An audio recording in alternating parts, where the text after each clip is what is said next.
en el resto de sus exámenes parciales.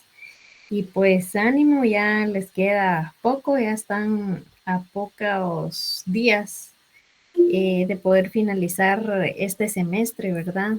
Tan corto que se hace por la Semana Santa y por tanto descanso, ¿verdad, jóvenes? Entonces, ánimo, que ya quedan pocas clases y pues hay que aprovecharlas a lo máximo. Y pues si tienen alguna duda, pues aclarémoslas antes de iniciar con la clase.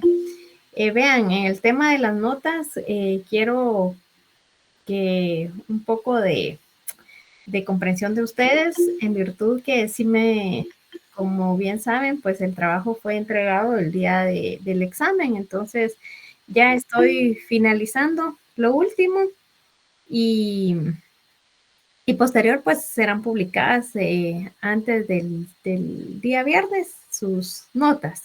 De igual forma yo les voy a estar avisando ahí por medio del licenciado Josué Contreras y para que ustedes tengan conocimiento de que han sido publicadas las notas.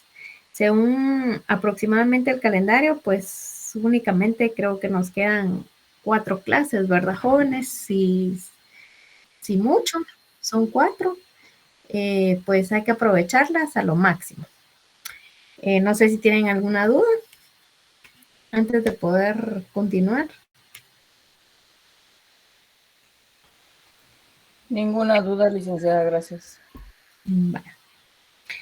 Solo jóvenes, yo sí les quiero pedir que desde el inicio de la clase, pues yo les pedí a ustedes respeto, ¿verdad, jóvenes? Hacia mi persona y también hacia los licenciados que me colaboran y me ayudan para el día del examen, ¿verdad? Entonces, jóvenes, les quiero recalcar nuevamente eso, por favor. Yo considero de que pues ustedes ya están a punto de cerrar la carrera. Entonces, por favor, merecemos un poco de respeto, tanto los compañeros, colegas que llegan a apoyarme, ¿verdad? Entonces, pedirles y suplicarles de que mantengamos siempre ese respeto. Bueno, jóvenes, pues vamos a continuar. Creo que nos quedamos un poco cortos en el último tema, pero quiero continuar el tema acerca del espacio marítimo. Si bien es cierto, ustedes ya realizaron un resumen con respecto a eso, pero vamos a ir despejando un poco más de dudas. Con respecto a este tema, es una parte muy importante en tema del derecho internacional público, porque desde hace mucho tiempo se ha dado lugar al derecho marítimo, ¿verdad? Como una rama específicamente de este curso, el derecho internacional, el cual ha sido estructurado con sus respectivos tratados del derecho internacional marítimo público y también el privado, ¿verdad? Que ese ustedes lo van a ver en el siguiente semestre. También en el penal y en el derecho mercantil. Nosotros pues acá únicamente vamos a ver aspectos específicamente que son públicos y que se refiere a todo lo relacionado con la soberanía del Estado sobre el espacio comprendido. El derecho del mar es uno de los derechos más antiguos, ¿verdad? En la costumbre y es el más completo en la codificación, porque en la codificación del derecho del mar ya es un hecho que tras conferencias en 50 años de investigación y trabajo que representan el aporte de la Organización de Naciones Unidas al derecho marítimo público, ¿verdad? La primera conferencia sobre el derecho del mar de la Organización de Naciones Unidas culminó en 1958 en la aprobación de 4 convenios durante más de 35 años que representaron el derecho del mar vigente. Dichos convenios fueron el Convenio del Mar Territorial y la Zona Contigua, el Convenio sobre el Alta Mar, y el convenio sobre la plataforma continental. Asimismo, el convenio sobre la pesca y conservación de los recursos vivos en alta mar. Guatemala ratificó 2 de dichos convenios, el referente al alta mar, que es el decreto 1494 del Congreso de la República, y el referente a la plataforma continental, decreto 1493 del Congreso de la República, ¿verdad? Dicho de ello, pues, como bien es de conocimiento, que vamos a un ejemplo. En el derecho sobre el convenio de la pesca y conservaciones de recursos vivos de alta mar. Acá en Guatemala existe prohibición para poder tener la pesca de un de un de uno de los peces de acá que se encuentran específicamente del lado de Guatemala. A ver si uno de ustedes me puede refrescar o nos puede compartir cuál es. Podría ser el pez vela, licenciada. Exactamente, Marco Antonio Rosales. Exactamente. Es el pez vela el que tenemos la prohibición de poder realizar la pesca de ellos, ¿verdad? ¿Y qué es lo que sucede si ustedes vienen y se dedican a la pesca y empiezan a promover la venta de dicho pez vela? ¿Será que no tiene consecuencias? Claro que sí va a tener consecuencias. ¿Por qué? Porque se encuentran convenios referente a ellos, ¿verdad? Entonces, yo he visto personas de que únicamente los pescan únicamente para la foto y luego los devuelven, ¿verdad? Ustedes, pero cada una de esas acciones pues tienen sus consecuencias, ¿verdad? Porque existe esa prohibición de poder realizar la pesca para poder conservar dichos recursos vivos en alta mar, ¿verdad? Bueno, la segunda conferencia sobre el derecho del mar se dio o fue convocada y se dio origen en Ginebra en marzo, de marzo a abril de 1960. Pero acá en esta segunda conferencia no se logró, no se obtuvo ningún logro en concreto.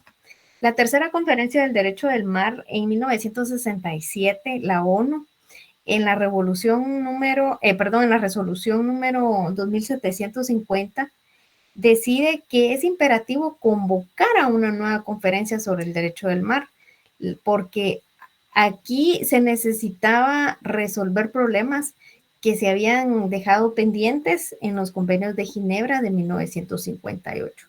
Acá se establecieron varios comités preparatorios en 1972, la Asamblea General, y en su reunión 27 estimó que se estaba listo para convocar a una tercera conferencia sobre el derecho del mar. Y si así lo hubiesen iniciado la misma en 1974 en la ciudad de Santiago de Chile, tal conferencia culminó 10 años más tarde. Imagínense, no es de que se trata de que en un mes o en unos días se van a llevar a cabo estas conferencias. Esta culminó 10 años más tarde después de múltiples reuniones preparatorias en Ginebra y también en Nueva York, apoyando el texto final de la Convención sobre el Derecho del Mar. En Nueva York, en 1982. Es acá donde se elige la ciudad de Montego Bay, Jamaica, para la firma de tal convención, la cual se llevó a cabo el 10 de diciembre de 1982 y recibe el nombre de la Convención de Naciones Unidas sobre el Derecho del Mar. Esta Guatemala la ratificó en 1996. El derecho internacional marítimo público vigente expuso distintos contenidos sobre la Convención de Naciones Unidas sobre el Derecho del Mar, CONVEMAR. Dentro de ellas, pues vamos a ver las zonas marítimas, que dentro de el derecho internacional marítimo distingue las distintas zonas o áreas marítimas, por ejemplo, aguas interiores, plataformas continental, mar territorial, mar contiguo, zona económica exclusiva, el alta mar y fondos marinos, también llamados simples zonas, o su andamiaje jurídico para su funcionamiento. Las aguas interiores la constituyen todos aquellos espacios acuíferos contenidos hacia dentro del territorio terrestre a partir de la línea de base, normal o recta, fijada para medir el mar territorial o la zona del mar territorial. Jurídicamente esto se considera como tierra firme. Las bases de mediciones es importante y la referencia fundamental que se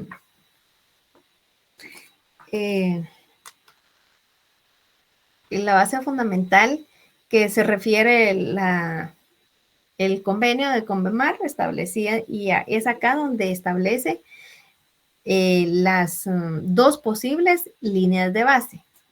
La primera es la línea de base normal, que acá es donde se toma como punto de referencia la bajamar a lo largo de las costas y sigue paralelas a estas respetando sus inflexiones y accidentes geográficos. Este aparece en la carta a gran escala reconocida oficialmente por el Estado libereño. Esto se encuentra tipificado en el artículo 4 de la Convemar. La línea de base recta. Esta sería la segunda, la cual se utiliza cuando la costa tiene profunda abertura y escotadura o que se encuentre una franja de islas a lo largo de la costa y tomando como referencia los puntos siguientes. Como por ejemplo, que se tomen a lo largo de la línea de bajamar más alejada en caso de deltas o de accidentes geográficos naturales. La línea recta no se aparta de la dirección general de la costa. Y también la línea recta no toma como referencia elevaciones que emerjan durante la bajamar o a menos de que se traten de faros o parecidos. También la línea recta no aísla de alta mar o de la zona económica exclusiva del alta mar de otro estado.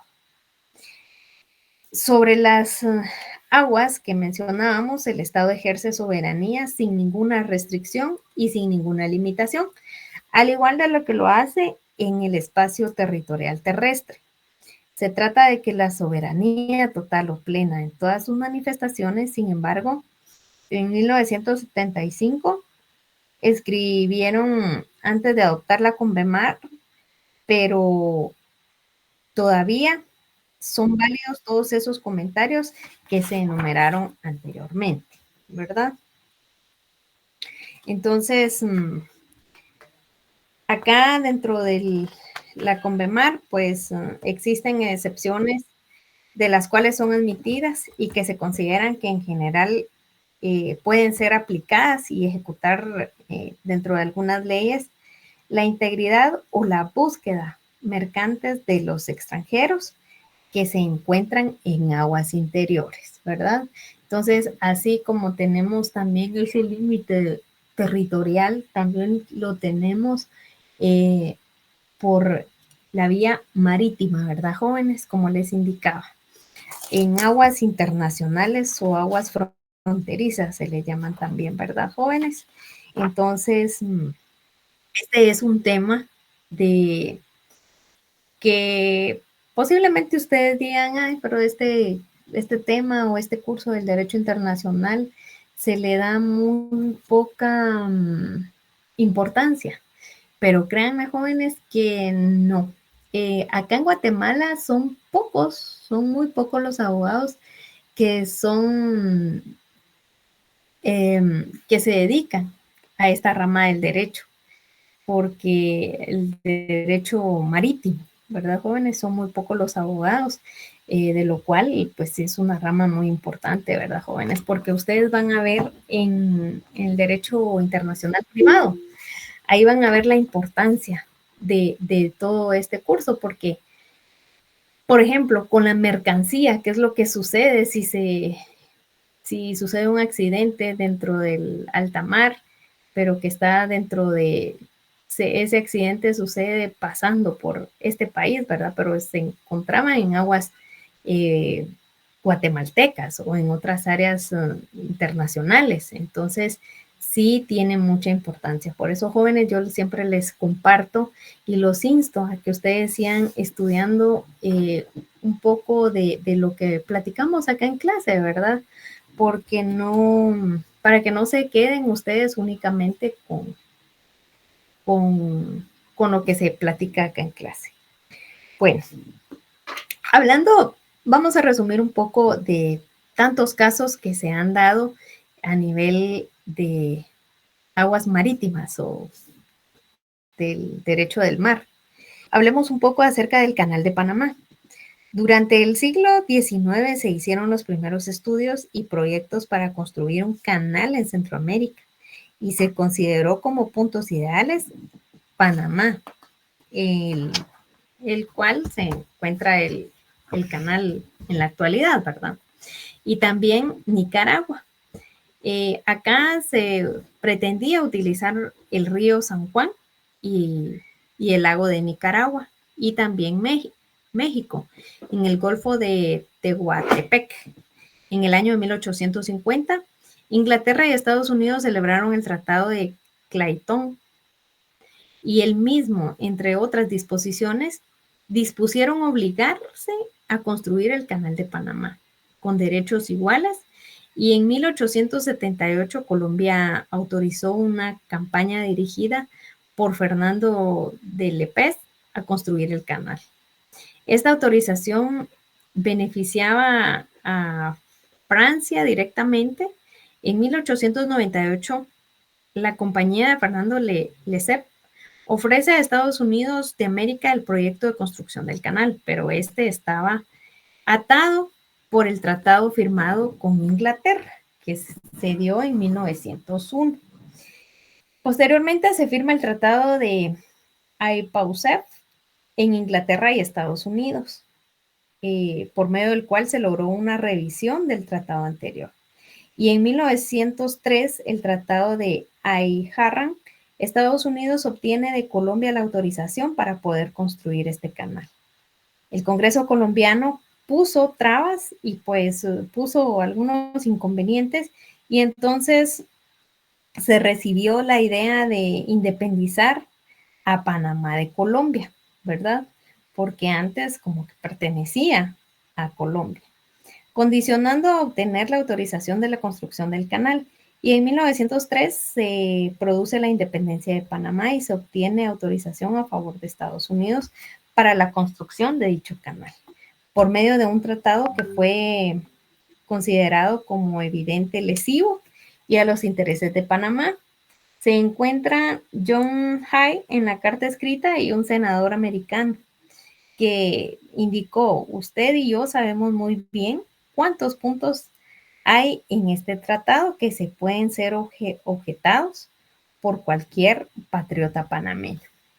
Y originalmente se pensó en Nicaragua como el lugar más apropiado, pero analizaron que habían construido un canal de Suárez, pensó erróneamente que Panamá se podía construir en un canal a nivel del mar sin necesidad de esclusas. Esta falta de cálculo y apreciación lo hicieron en 1989. Y en ese momento ya se habían removido 50 millones de toneladas métricas de tierra y este proceso habían muerto 20,000 trabajadores afectados por la malaria y la fiebre amarilla. Y es de ahí es donde viene la famosa fiebre, ¿verdad?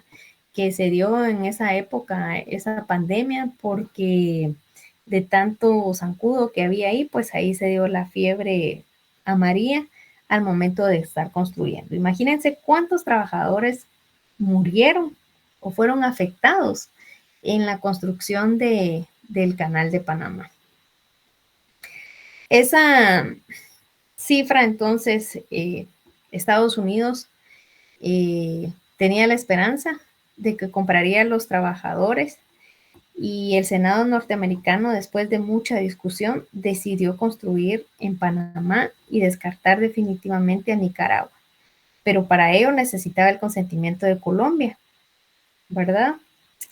Y para que se pudiera firmar un tratado. El ofrecimiento de Estados Unidos a Colombia consistió esencialmente en el pago de $10,000 estadounidenses en oro más una renta anual de $250,000.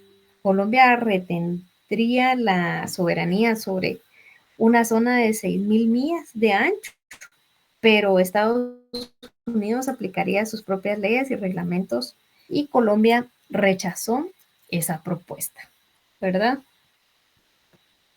Que recientemente, pues, como han visto las noticias, el canal de Panamá, pues, tuvo una ampliación, ¿verdad? Y el cual hoy en día, pues, Estados Unidos quiere retornar nuevamente, quiere obtener nuevamente ese, o quiere apoderarse, mejor dicho, de ese canal. ¿Ustedes cómo lo ven? Abramos hilo en este tema. Jóvenes, ¿cómo ven la decisión o el actuar del gobierno de Estados Unidos en cuanto a querer retomar el poder de dicho canal? A ver, Marco Antonio, cuéntanos. Bueno, definitivamente me parece que ya no, para variar siempre son las guerras comerciales, ¿verdad, licenciada? Lo que le interesa a Estados Unidos y a las potencias mundiales, ¿verdad? Entonces, por supuesto que ya no es viable para ellos, pero ahorita lo que Estados Unidos creo que está peleando es que China tiene el control del canal de Panamá. Entonces quiere retomar, como usted dice, el control del canal de Panamá para ahora mismo que pues Donald Trump con todo esto de los aranceles y que él quiere imponer y que a la vez todas las potencias mundiales se le han volteado económicamente, pues lógicamente él quiere volver a ser o ser el centro nuevamente, pero ya Estados Unidos va a ser difícil que retome ese control que tuvo en algún momento con ese canal, ¿verdad? Nada más. Muy bien, gracias. ¿Alguien más que quiera comentar?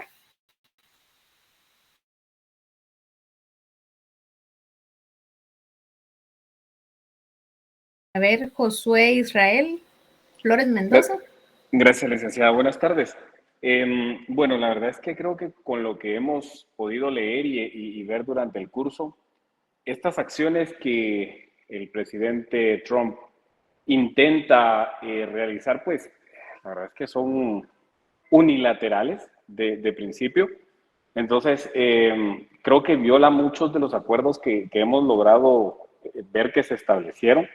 Y no estoy tan seguro de que de alguna manera a él le importe afectar el derecho internacional con estas acciones. Y lo hemos visto con muchas de las cosas que ha hecho, ¿verdad? Porque intenta modificar demasiadas cosas, incluso algo tan banal, diré, pero que tiene mucho significado en el poder y en la influencia política a nivel internacional que este señor tiene. Por ejemplo, el cambio de nombre del Golfo de México. Lo pongo como ejemplo en contraposición a lo que usted decía, a lo que usted pregunta sobre el canal de Panamá, porque él sí logró hacer el cambio, aunque fuera solamente en una o dos formas de visualizar como tal el Golfo. Entonces me parece muy interesante que su intención no está en el hecho de decir, voy a quitarles el canal de Panamá, porque en realidad eso sería una guerra, literalmente, poder alcanzar esos puntos. Pero la demostración del poder que tiene en nuestro continente, creo que es bastante fuerte la forma en la que él pretende hacer, violando, por supuesto, todos los acuerdos internacionales que haya firmado. El país con anterioridad. Entonces, el simple hecho de que se haya ido a Estados Unidos, haya desalojado para darle la oportunidad a Panamá para que se independizara y que lograra a través de este canal, porque Panamá es un país que era muy pobre antes de esto. sea, lo único que les interesó fue el desarrollo de Panamá por el canal. Entonces, creo que lo que nos demuestra es el poder a nivel internacional que puede tener y, por supuesto, la violación de estos derechos, que también de por sí me parece muy interesante porque todos los acuerdos que se hayan firmado pierden validez con el simple hecho de querer o tener el poder y la capacidad de violarlos, porque al final de cuentas no hay un ente que regule estas acciones, ¿verdad? Solamente, licenciada, gracias. Ok, muchas gracias. ¿Alguien más? Vi que levantó la mano. ¿Que pueda hablar? Sí, vean, muy interesante los puntos de vista que mencionaban los compañeros, ¿verdad, jóvenes? Es bien importante realizar cada uno de estos estudios. Por eso yo les decía al principio, vean, hay que ir viendo las noticias para poder ir tomando en consideración todos estos aspectos. Y el último compañero, Josué Flores, hablaba acerca de un tema muy importante, que no existe una entidad para poder resolver dichas controversias. Indicaste, ¿verdad, Josué? No sé si me puedes corregir. Correcto, y es que en materia internacional efectivamente existen todas estas instituciones que se rigen a través de los convenios, pero al final el convenio tiene validez solamente si es aceptado por ambas partes. Pero eso está en papel y el papel soporta todo, digamos en la teoría, pero ya en la práctica, en la realidad, se ejerce demasiado poder en función a la capacidad económica. Entonces, digamos que lo que yo le decía era excelente. Tienen muchos tratados, van a seguir firmando tratados, pero esos tratados no garantizan el hecho de que la institucionalidad de cada país o la soberanía de cada país sea eficiente para establecer esos límites. Porque estos tratados internacionales, a pesar de que funcionan, porque obviamente nos han servido durante muchos años en muchas cosas, como por ejemplo los tratados de libre comercio, que creo que todos aquí los conocemos y los hemos escuchado, son muy importantes porque han abierto el mercado internacional. Entonces, son muy buenos cuando se hace de manera bilateral o con la aceptación de todas las partes. El problema es cuando no existe la aceptación y hay una imposición, como lo que estaba diciendo o comentando usted sobre Donald Trump. O sea, aquí ya él decide de manera unilateral qué hacer con los otros países. Entonces me parece muy interesante porque al final no está ningún organismo interviniendo sobre estas violaciones, llamemos, a los tratados que ellos ya ratificaron con anterioridad.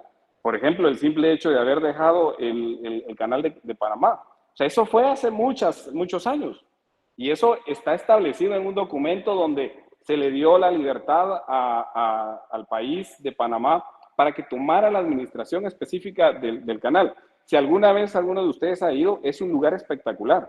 Es más, es casi que un show estar ahí parado y ver cómo pasan los barcos de un punto a otro. O sea, es algo muy interesante y la cantidad de mercaderías que se transportan, el tiempo y la ingeniería que se utiliza para eso, que por supuesto fue una inversión de Estados Unidos, eso está clarísimo, una inversión económica de Estados Unidos, pero también una inversión en mano de obra de la gente de Panamá. Entonces, de alguna manera creo que en su momento esto tuvo un acuerdo multilateral, pero ahora ya no. Ahora Donald Trump hace sus aseveraciones de este tipo y dice, no, es que se los vamos a quitar. Como que él tuviera el poder y la capacidad, que obviamente la tiene porque el efecto económico que tiene Estados Unidos con el resto de América Latina y con el mundo, pues es muy significativo, ¿verdad? Entonces sí, efectivamente yo decía eso porque no veo ninguna institución levantando la mano y diciendo, no, momento, usted no lo puede hacer. ¿Existen los tratados? Correcto, existen, pero están en papel. Muy bien, gracias. Exacto. Y vean, tal y como lo indicabas, o sea, sí existen esos tratados que son multilaterales, ¿verdad? Porque ahí no se vio involucrado únicamente Estados Unidos con Panamá, sino que también Colombia, ¿verdad? Y pues vean, sí existe una entidad para poder realizar o llevar a cabo todas estas controversias que se están dando, porque hoy en día lamentablemente lo que mandan son las redes sociales, ¿verdad? Y a veces nos dejamos llevar por lo que vemos y lo que escuchamos dentro de las noticias. Pero sin embargo, para que se dé esa acción de la cual el gobierno de Estados Unidos quiere realizar, pues no va a ser solo así. Por ejemplo, el país de Panamá, ellos no se van a dejar quitar así el dicho canal. Entonces, para todo esto sí existe un tribunal del mar para poder llevar a cabo e ir a invocar todos esos derechos que les están violentando o los tratados que se están violentando entre dichos estados. Y por ello es el Tribunal del Mar. Este es un órgano internacional privativo que agota los medios pacíficos previstos en el derecho internacional. Y pues la Carta de Naciones Unidas pueden acudir al Tribunal Internacional del Mar para poder solucionar este tipo de conflictos. Fíjense que según me comentaban algunas personas de Panamá, ¿verdad? Ellos dicen, no nos vamos a dejar quitar el canal de Panamá y todo.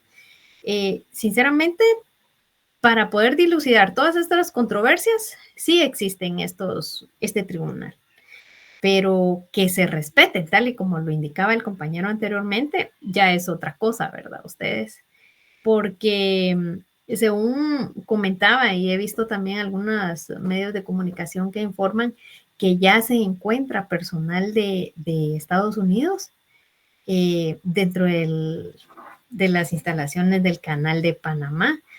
Esperemos en Dios de que no vaya a ser como una intervención o que lo vayan a querer tomar a la fuerza, ¿verdad, jóvenes?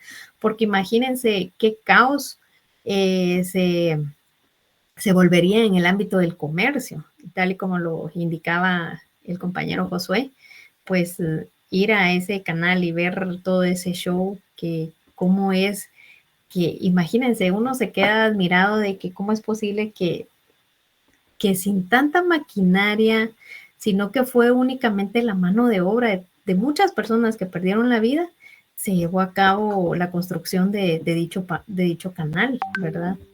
Y ver cómo el funcionamiento de todo ello es impresionante, ¿verdad? Pero sí existe y legalmente, pues se podría decir de que sí se pueden llevar a cabo dentro de este tribunal. Primero que pueden llegar pues la Convemar da esa opción de poder agotar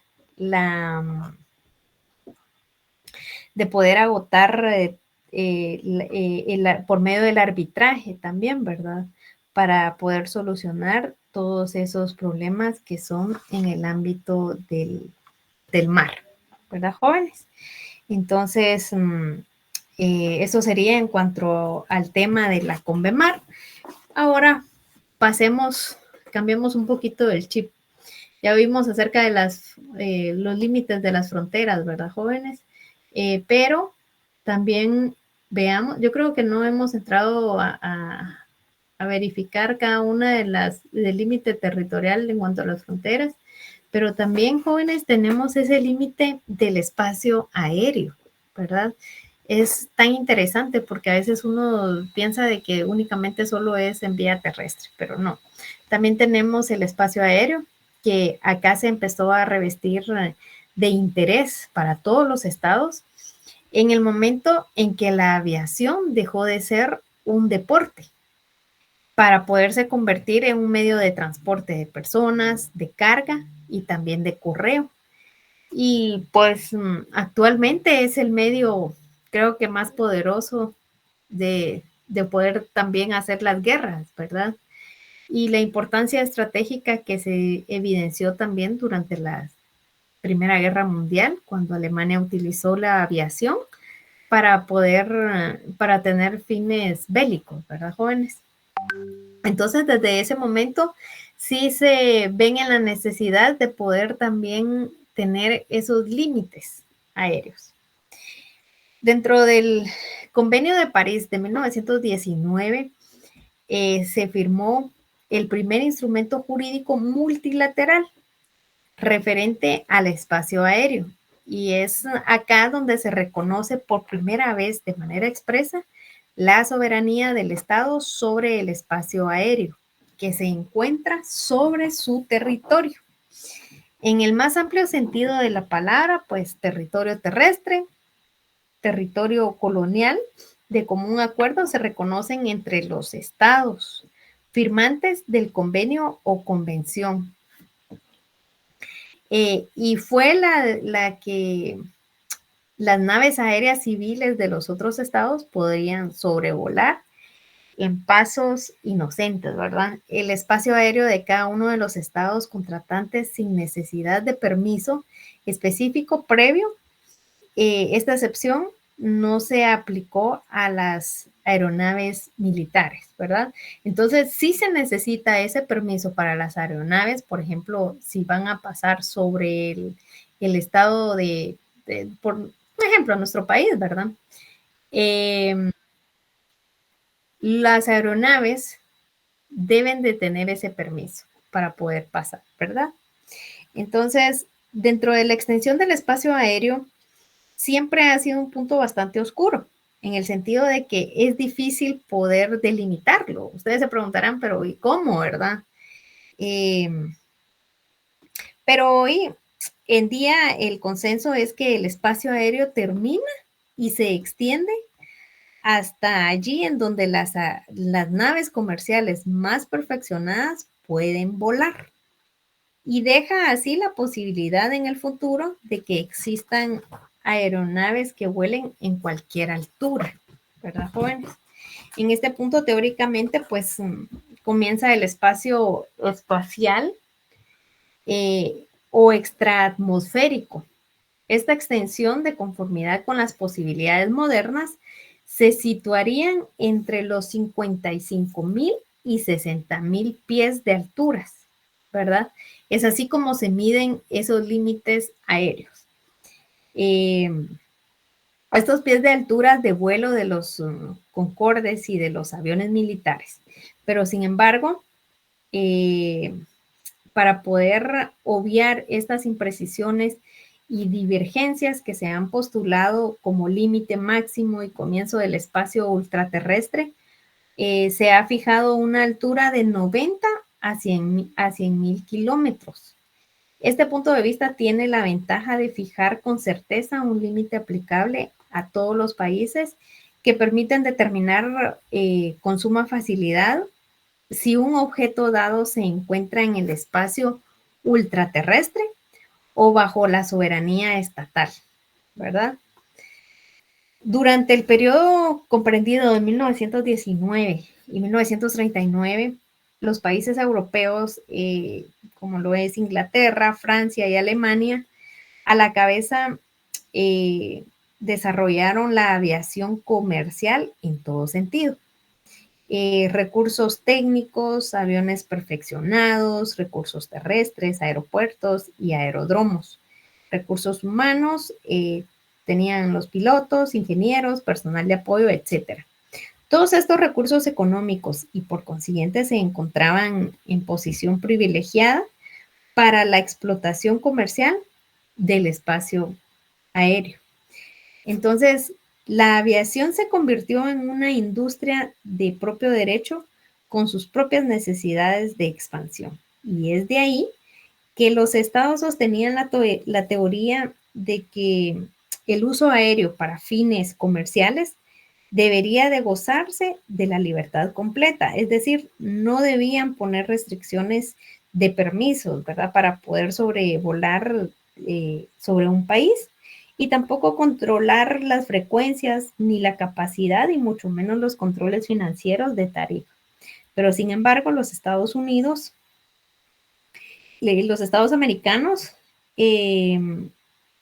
encabezado por Estados Unidos a la cabeza, pues se encontraban más limitados en el campo de la aviación comercial, porque sostenían la tesis de que el control de ese espacio aéreo para fines comerciales, se concebía espacio como patrimonio de los estados, al igual que la tierra y también el mar. En la actualidad se está imponiendo distintas tesis de los cielos abiertos, ¿verdad? No sé si ustedes han escuchado, con Estados Unidos que ha abierto su territorio en ese sentido. También tenemos en 1944 se llevó a cabo la firma del convenio multilateral llamado Convenio sobre Aviación Civil Internacional. En este convenio se formalizó la expectativa de cómo se debían de establecer un organismo especializado o un organismo de aviación civil interna, ¿verdad? Entonces, en este convenio específicamente se ratificó la idea de la soberanía de los estados sobre el espacio aéreo que se encuentra sobre sus respectivos territorios, terrestre, marítimo, colonial y también aéreo. El objeto de este convenio era un objeto fundamental como poder regular y también reafirmar la soberanía de los estados sobre su espacio aéreo, estableciendo los principios. Vamos a ver, micrófonos jóvenes. Ahí está. Les decía de que el objeto principal o fundamental de este convenio era regular y reafirmar la soberanía de los estados sobre su espacio aéreo, estableciendo principios generales bajo los cuales se desarrollaría la aviación civil comercial. Y dejó a cada estado el poder absoluto de poder establecer las bases que deberían observarse para hacer uso comercial del mismo. Acá se tuvo, pues, como objeto la fundación de una organización internacional llamada Organización de Aviación Civil Internacional, que esta es la encargada de velar por la seguridad de la aviación civil comercial y a este fin se le dotó de una comisión llamada Comisión de Aeronavegaciones, llamadas o para poder llevar a cabo estudios permanentes para ir mejorando las operaciones de la aviación civil comercial y garantizar una máxima seguridad, ¿verdad? Entonces, para eso fue creada específicamente o el objeto principal de este convenio de Chicago, que fue firmado en 1944. Entonces, asimismo, este convenio pues hace referencia a aeronaves sin pilotos, cabotaje, zonas prohibidas, aduana, aeropuertos, control de enfermedades, inspecciones aeronaves, registros y nacionalidad de aeronaves, licencias al personal, entre otros, ¿verdad? Entonces, todo esto se encuentra establecido en dicho convenio. Y se los dejo para que ustedes lo lean, porque sí es bien interesante acerca de todo lo que establece ahí, las restricciones y los derechos y obligaciones que les genera a cada uno de los estados. La Organización de Aviación Civil Internacional, pues esta es una organización que es el máximo órgano de cuestiones referentes a la aviación civil comercial internacional en su aspecto específicamente comercial civil. Y es que busca la seguridad de ellos. La sede de esta se encuentra en Montreal. Forma parte de ella la totalidad de los estados que conforman la comunidad internacional. Entonces, dentro de esta organización se encuentra organizada por Asamblea General, Consejo, Comisiones de Aeronavegaciones y Secretaría General, ¿verdad? Pues esta es una organización intergubernamental cuyos miembros tienen estatutos diplomáticos beneficiándose a todas las inmunidades y privilegios también diplomáticos, ¿verdad, jóvenes? A ver, Pamela, levantó la mano. Pamela Gómez. Buenas noches, licenciada. Solo con una duda. ¿Qué significa cabotaje? Y si debemos de leer el convenio de Chicago. Claro, jóvenes, que lo deben de leer, porque si lo estamos tocando en tema y si nos ponemos a analizarlo acá, pues creo que nos llevaría mucho tiempo, ¿verdad? Ahora bien, con tu otra pregunta de lo que qué significa cabotaje, pues cabotaje o debemos de entender por la palabra cabotaje, ¿verdad?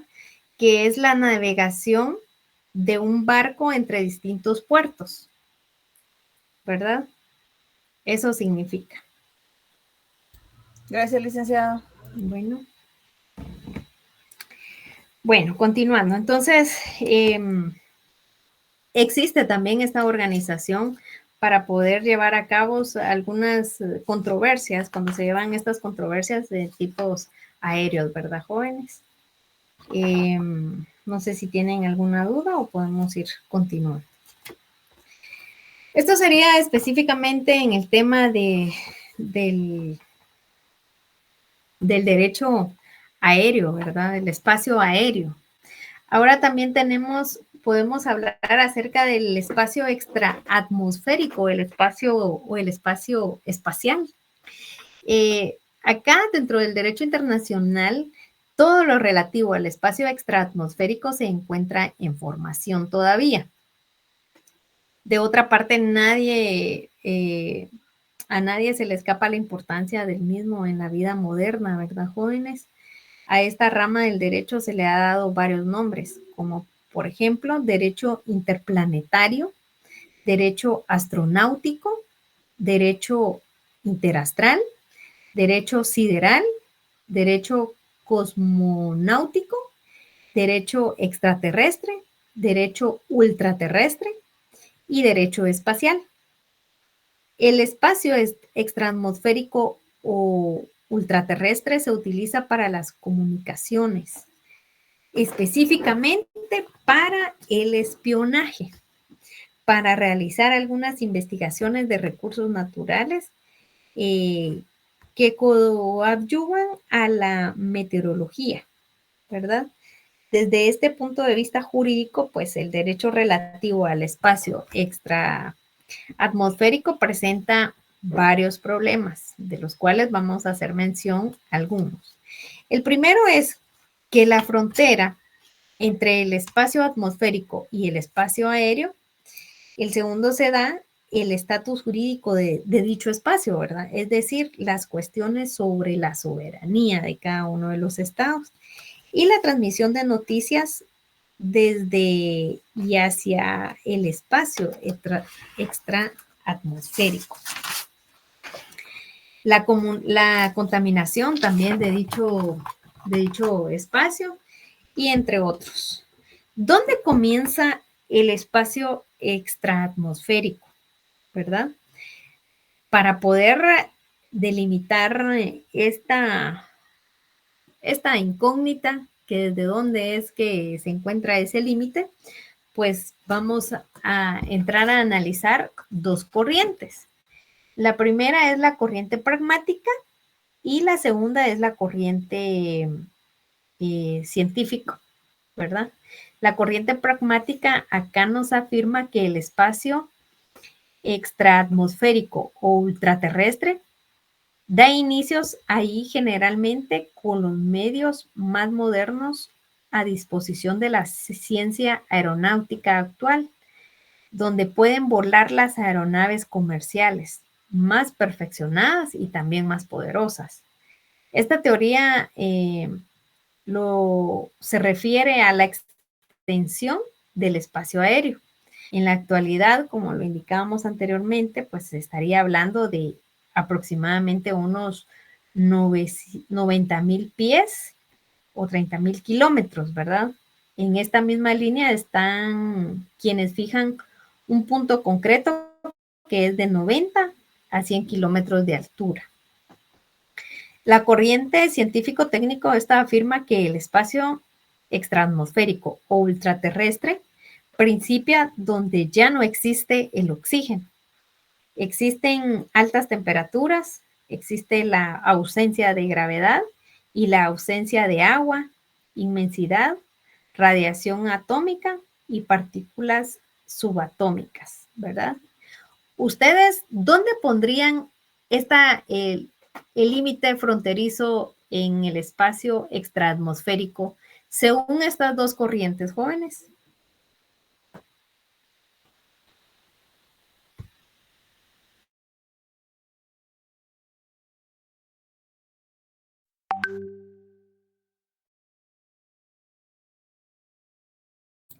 En la atmósfera, porque según dice el texto, principia donde ya no existe oxígeno. Muy bien, gracias, Pamela. ¿Qué dicen el resto de compañeros?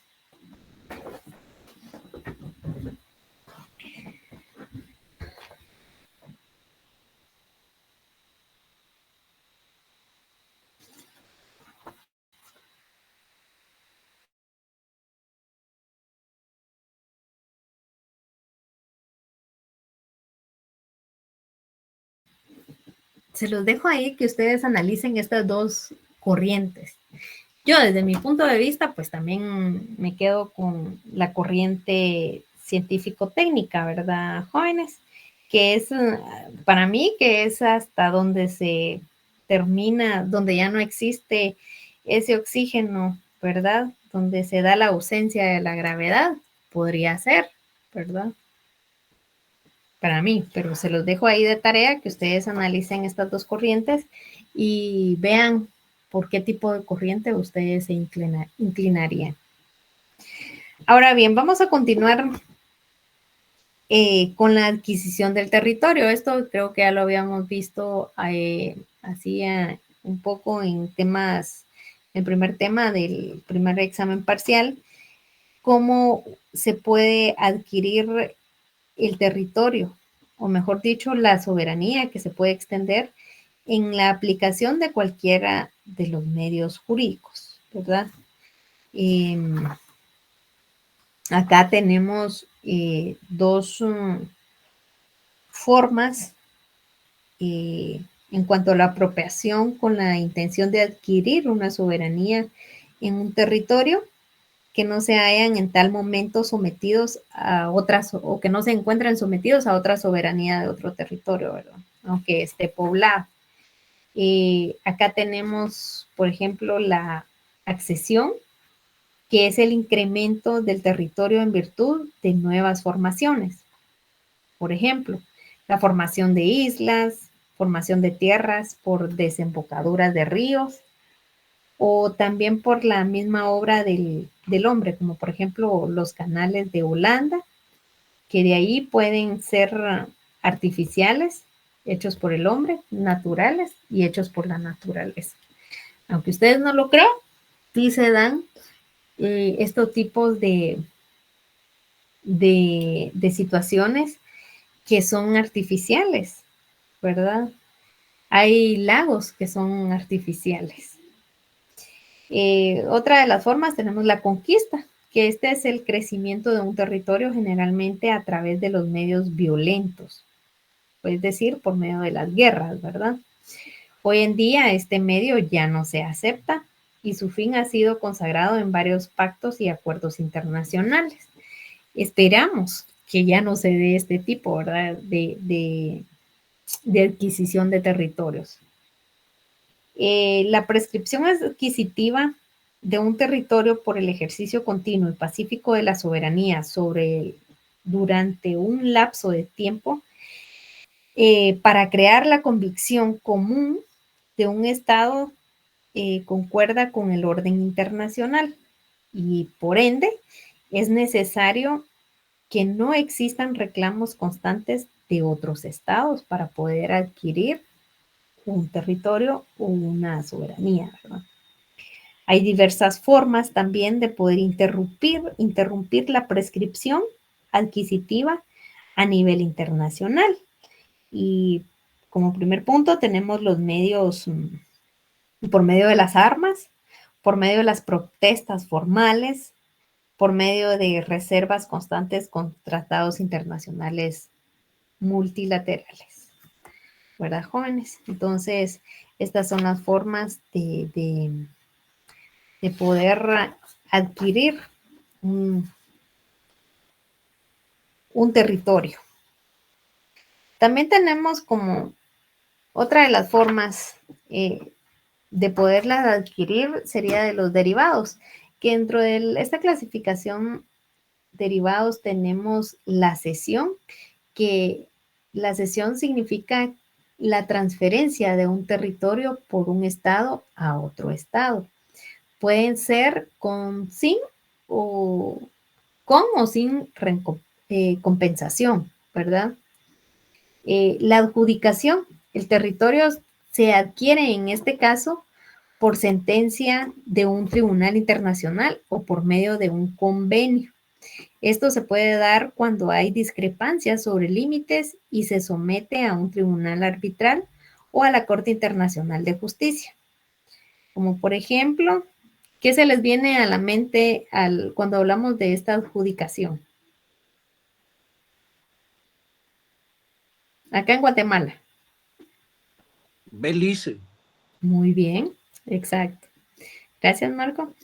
El tema de Belice, ¿verdad, jóvenes? Entonces, posiblemente esta pelea o esta discusión, mejor dicho, ya lleva muchos años, ya viene desde hace varios años atrás, pero posiblemente tengamos la esperanza de que en un futuro, pues, Belice sea adjudicado al gobierno de Guatemala o al país de Guatemala, ¿verdad? No perdamos esa esperanza. Y también tenemos la cesión. Esto sucede cuando se confunde el territorio con el patrimonio del soberano. Se hereda a otro estado. Antes se dio esta situación de las cesiones con mucha frecuencia. Y también tenemos otra clasificación que son las parciales, las adquisiciones parciales. Acá se da la servidumbre. En este caso, el territorio que pertenece a un estado se subordina a los intereses de otro estado. Este consiste en el derecho del paso, ¿verdad? Abstenerse de hacer algo, construir estaciones o tropas o construcciones de canales, ¿verdad? A eso se refiere esto, ¿verdad? Entonces, para poder continuar, y creo que nos vamos a enfocar acerca de la adquisición derivada que se da específicamente la adjudicación, que esperamos en Dios algún día poder tener esa adjudicación a este territorio.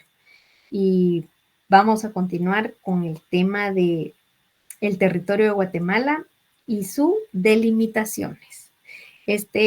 Nos vamos a quedar acá. Vamos a continuar el siguiente día de clase con este tema para poder ir avanzando e ir viendo las limitaciones territoriales que tiene nuestro país específicamente, ¿verdad?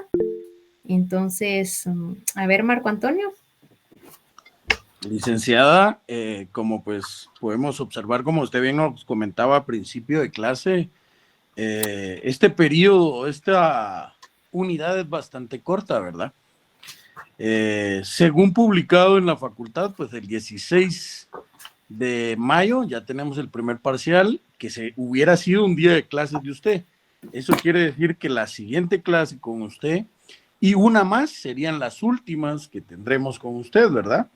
En donde tendríamos que abarcar la mayoría de temas. Ya salió, gracias Marco Antonio por esa nota, no tenía conocimiento, ya salió publicado que el calendario se inicia específicamente el 16. Correcto, el 16 de mayo tenemos el primer examen, nosotros nos tocaría filosofía. Entonces, pues lo que quería yo preguntarle básicamente, y qué bueno que también pues poderla poner ahí en contexto, es acerca de los temas que realmente vamos a ver para esta unidad y como examen final, ¿verdad? Si usted nos puede orientar de una mejor manera, entiendo pues que tenemos que leer, por supuesto, y seguir lo que usted hoy nos está dando como notas, pero para poder profundizar y pues como es la intención, ¿verdad, licenciada? Tanto Claro, como claro. aprender y sacar el curso bien, ¿verdad? Claro, Solamente, claro. gracias.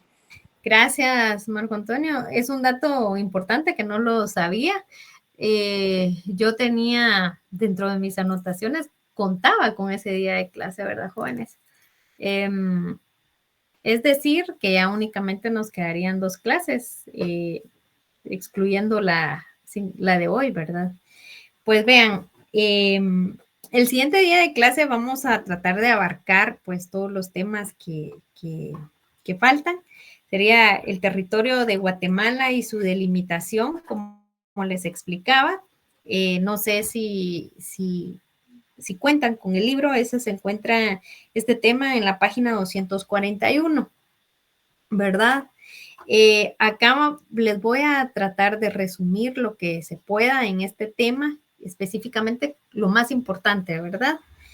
Y pues otro de los temas que a mí me parecen de suma importancia, pues es que ustedes aprendan acerca de los órganos o las relaciones que tienen los que se encuentran entre los estados, ¿verdad? ¿Por qué órganos son los que específicamente son parte dentro de este curso? Y también es otro tema bien importante. Permítanme que por acá se me... Licenciada, perdone. ¿Sí? Yo entiendo que ahorita pues vamos a tratar de abarcar, como comentamos nuevamente, ¿verdad? Sí. El tiempo es muy corto. Entonces, sí. Pues dentro del libro la extensión del tema es mucho más amplia, mucho más, abarca más temas incluso. Entonces, solo tal vez, ¿verdad? Ahí sí que perdone, como una sugerencia sería poder resumir lo más posible porque ya ve que el tiempo de estudio y el No, conocimiento, yo claro. les soy Claro, muy Marco honesto. Antonio. Por Ajá. eso yo solo les estoy dando los temas en general, de los cuales yo voy a resumir y les voy a dar el día de clase, ¿verdad? Bueno. Vamos a ver cómo lo estoy haciendo hasta el día de hoy. Vean, Okay. Jóvenes, recuerdo que el día del examen parcial alguien me decía de que no estábamos agotando todos los temas. El problema es de que si yo no les resumo algunos temas, pues vamos a pasar acá un año viendo el tema del derecho internacional público, ¿verdad? Yo, por la experiencia que cuento, pues trato de darles los temas que van a ser de mucha más importancia a ustedes en un futuro, ¿verdad? Entonces no tengan pena, yo les estoy dando los temas en generales de los cuales voy a resumir el día de clases. Otro de los temas que sí me parece de suma importancia y que les tengo que hablar, por si ustedes quieren adelantar un poco con eso, es acerca de los medios de resolución de conflictos internacionales, ¿verdad? Entonces, yo creo que con estos 2 temas, hasta ahí abarcaríamos el contenido de dicho curso, ¿verdad, jóvenes? Y son temas que son temas a evaluar también. Entonces, como les indicaba al inicio, pues antes del día viernes yo les voy a estar publicando las notas porque les requiere un poco de comprensión por la cantidad de alumnos que son, ¿verdad? ¿Verdad, jóvenes? A pesar de que no llegan todos a la clase, pero en los exámenes nos damos cuenta de que no nos es suficiente 1 ni 2 alumnos para poder evaluarlos. Licenciada, disculpe, y mire, ¿y por qué para no avanzar, por qué tal vez no nos deja un laboratorio en el cual pues nosotros, usted como cuestionario, en el cual nosotros investigamos las preguntas y sobre ese cuestionario que usted nos envíe, que le digo unas 60, 50 preguntas y sobre eso pues aleatoriamente usted nos lo pregunta del parcial y así nosotros investigamos los temas en concreto y a usted solo se dedica, digamos, en los 2 días a resumir las clases. De esa manera nos No ayudaría tengan un pena, montón. el día viernes yo les voy a estar compartiendo una diapositiva con los temas específicos que vamos a tener para evaluar, para que ustedes tengan el fin de semana ya para que empiecen a estudiar, ¿verdad? No sé si les es suficiente eso. El tema de, podría pasarles, pero ya creo de que vamos, prefiero adelantar a explicarles estos temas a poderles pasar cuestionarios, ¿verdad, jóvenes? Entonces, yo con mucho gusto les voy a estar compartiendo ahí la presentación con los temas a evaluar para que ustedes se tomen el tiempo el fin de semana, como son muy estudiosos, para que empiecen, ¿verdad? Y pues, ya ven, se nos hace tan corto este semestre, jóvenes, por la Semana Santa y por todo, ¿verdad? Entonces, primero Dios, nos vemos el día viernes. Continuamos con estos dos temas para poder agotar ya el contenido, que son los más importantes y que a mi criterio y a mi parecer, pues es importante que ustedes tengan conocimiento de ello. A ver, Gladys Pardo. Licenciada, buenas noches. Buenas noches. Solo con una duda, digamos, hoy abarcamos temas desde la página 181, como estábamos diciendo, 241, pero digamos, los temas que van a ser para el último examen parcial, ¿van a ser solamente estos tres o van a ser otros que ya hemos abarcado? No únicamente lo que estamos viendo a partir del día de hoy, jóvenes. Ah, ok. Yo para Ajá. empezar a leer, licenciada, muchas gracias. Sí, sí. Vean, a pesar de que ustedes ya cuentan con el libro, se van a asustar porque son muchas páginas. Tomen nota de lo que yo les estoy hablando, de lo que hablamos acá en clase. Esos temas en específico son los que evaluamos, si ya se pudieron percatar en exámenes anteriores, ¿verdad, jóvenes? Entonces, por favor, vayan tomando nota. Bueno, les deseo una feliz noche y nos vemos el siguiente día.